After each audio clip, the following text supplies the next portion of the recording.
Welcome to our second Black History Month panels. Can our panelists please introduce themselves?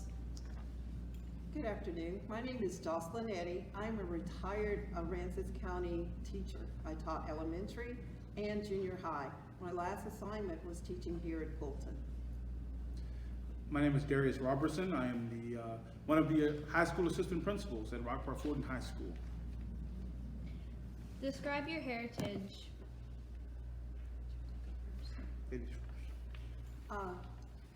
We're classified as African American. My father was from Louisiana. He was what they call a Creole, and my mother was from Texas. So we're considered African American. I come from a family that migrated from the South. My mother's family from Florida and Mississippi. My dad's family from Alabama, and they migrated north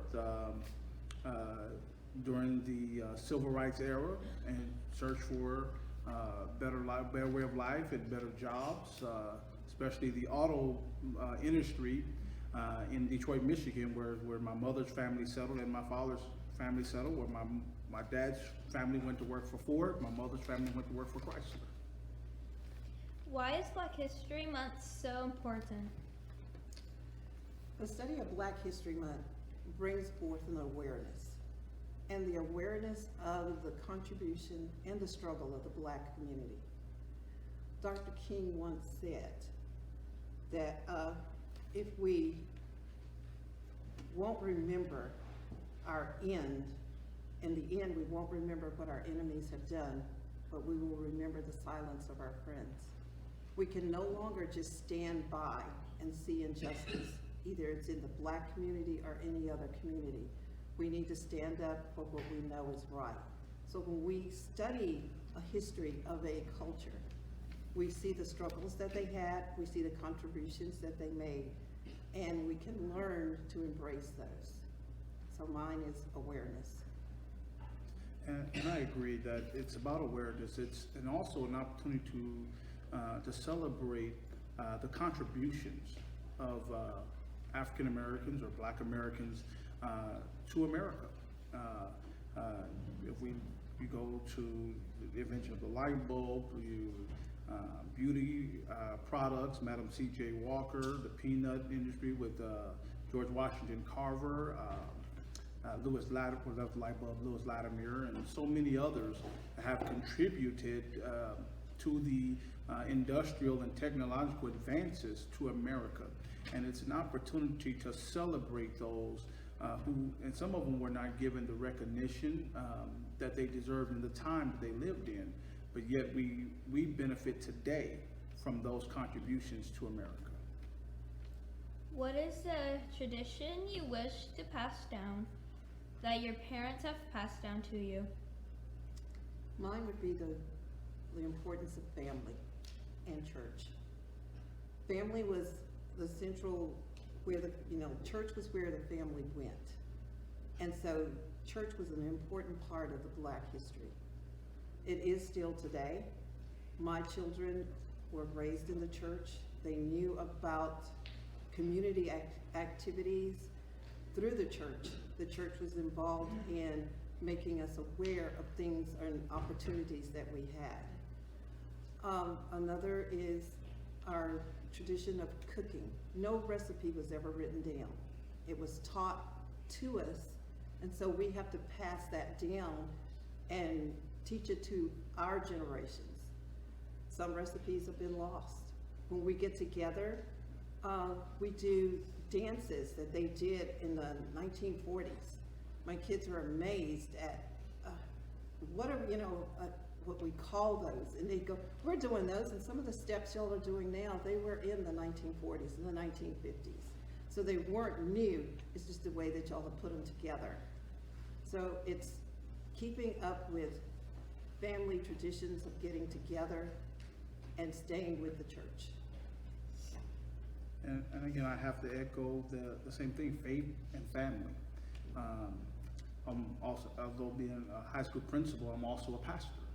And you know, that's attributed to the fact that, you know, my family, my parents, they instilled to us about having a faith and having a trust and having a belief in God. And it was, the church was really the staple.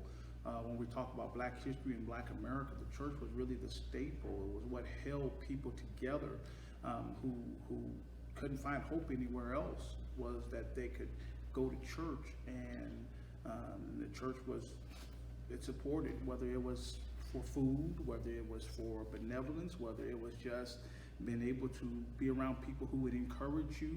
And that was a major staple in the Black community, which is, you know, even now, you know, I teach my children, you know, that there's, you know, two things in life that no one can ever take from you. And that's what you know and what you believe. And what you know, that's where you go to school, that's where you get your education. And what you believe is what you learn from your family, and what you learn and what you know about God, and what you have in your heart. And no one can ever take that from you. And that's something that as a child, you know, just you all 4th grade age, probably even younger than my parents, that my dad, you know, told me, son, that there's two things in life no one can ever take from you. It's what you know and what you believe. And that's what I try to pass on to my children and all kids, that, you know, what you know and what you believe, no one can ever take that from you. What is something you would like to say to all the students and staff at Bolting Learning Center about the importance of embracing diversity, such as the Black community, along with other different cultures? I read this quote, that we all took different boats to get here, but we're all in the same boat now. So if you think about that, we all came from different walks of life. We all have come with different ways of doing things, but we're all in the same boat right now, and that is for the betterment of our society. And if we do not work together and embrace those, we're gonna be lost. It's like putting a puzzle together. You get to the very end and there are pieces missing. You don't have the full puzzle. So each of you are like a puzzle piece. When you bring your culture to us, it's a diverse it makes the diversity. So we have to embrace everyone. And I would say, you know, that this month, the month of February, we celebrate Black history or African American history. But there's cultures that have contributed to what make America what it is today. And that when we learn to appreciate the gift that each culture brings, and that we can learn something from every culture, whether it's an Asian culture, whether it's a Hispanic culture, Anglo-Saxon or European American culture, or an African American culture, that we can learn, we can appreciate each other's and each other's culture, and you can learn something that would help us and help us as a society. Here at school, you're still a society. You're a group of people that come together, and that you can learn something from your peers and from your friends, and that could help you maybe later in life and help bridge, again, some of the systematic injustices or differences that we see in the community, when we can really truly embrace one another and appreciate the gift that is in each and every one of us. Thank you. You're welcome. Okay. We'll take questions from students. Kristen, stand up. How do you be a principal at high school? Good question. Well, to be a principal, well, you have to start off first as a teacher. You have to be at least 3 years in the classroom as a teacher. You have to go to, every teacher has to go to college, and they get a bachelor's degree, a minimum of a bachelor's degree. Well, to be a principal, you have to earn a master's degree, and you'll also have to take the principal certification exam. And that's the pathway to become a principal at the high school. Alex, how long have you been a principal? This is my first year as an assistant principal, full-time. Last year, in my previous school, I taught half the day and did administration the other half of the day. Ms. Bond has a question. Well, it's not really a question, but I just wanted to let you know, today we were learning how to play Mancala, which is an African game.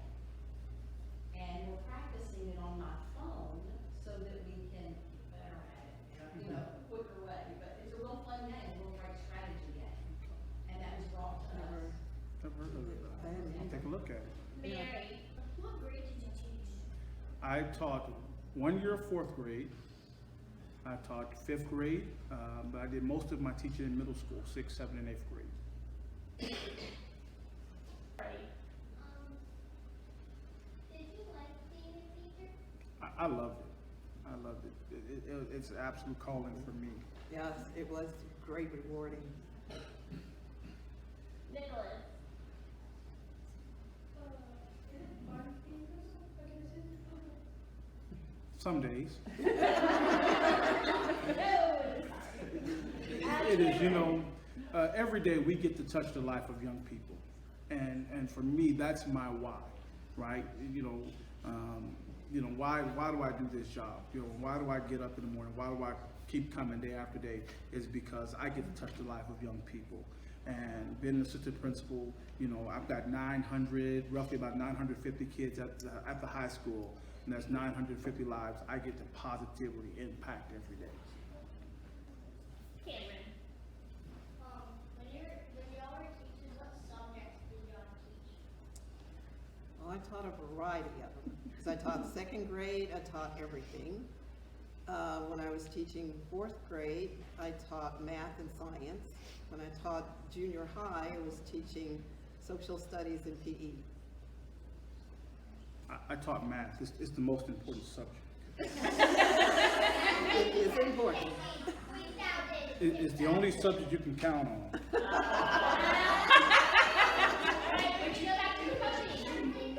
Eddie, what is your favorite recipe? My favorite recipe, I think, is to make pecan pie. What was did you ever have a favorite student or principal class? oh.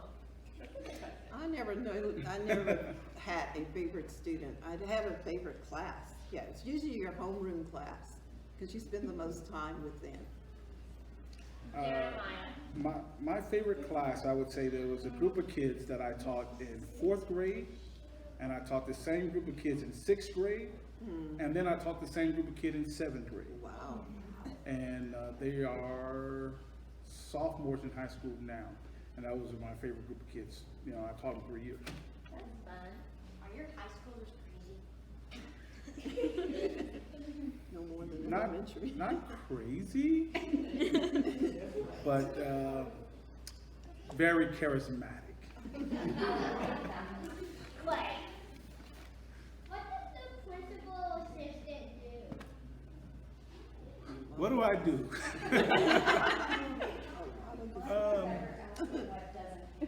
Okay, so what I do is, our job is to help with instructional supervision. That's when we come in classrooms, we're working with teachers, we're helping teachers, continue to improve instruction, right? A lot of our job is we have to do student disciplinary, and then we have other meetings, important meetings that we have to do, and we have to help the principal make all the big decisions. Okay. Carly, Miss Eddie, Yes. how long have you been teaching? When I was teaching, when I retired, I had taught for 40 years.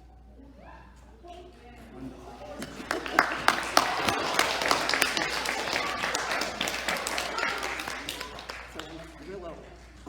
Can you choose to be assistant principal? Yes, certainly. Like I said, if that's the path that as a teacher you want to pursue, then you go to college, get your master's degree, you take your certification, and you can apply. Or, like I said, or you can make the choice that, I'm happy in the classroom. Like Ms. Eddie, 40 years in the classroom, that is wonderful, it's excellent. Bailey, What's your favorite thing about being a principal assistant? My favorite thing.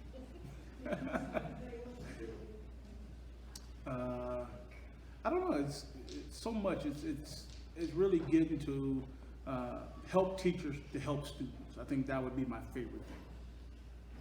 Gracie, This is a question for both. What was your first job that you ever had? First job. was a lifeguard at a swimming pool. My first job, when I was in high school, I worked at Wendy's. I worked at a Wendy's restaurant. That was my first job. What grade was your favorite, what grade did you like teaching? The best. Yes, the best grade that Utah. you taught. For me, 7th grade. For me, it was 4th. Who inspired you to become teachers? Or to go into education? I think it had to be my 7th grade teacher. I just thought she hung the moon. And I wanted to be someone like that that would touch someone's life and have that type of impact. And I think it would be, you know, I was working in a profession where I was kind of burned out. And I was doing substitute teaching on my days off. And, you know, my wife talked to me. She said, you know, you have a bachelor's degree and you're doing substitute teaching. How do you like it? And I said, you know, I really enjoy it. She said, you ever thought about doing it full time? I think you'd be a great teacher. And I began to think about, you know, the teachers that impacted my life.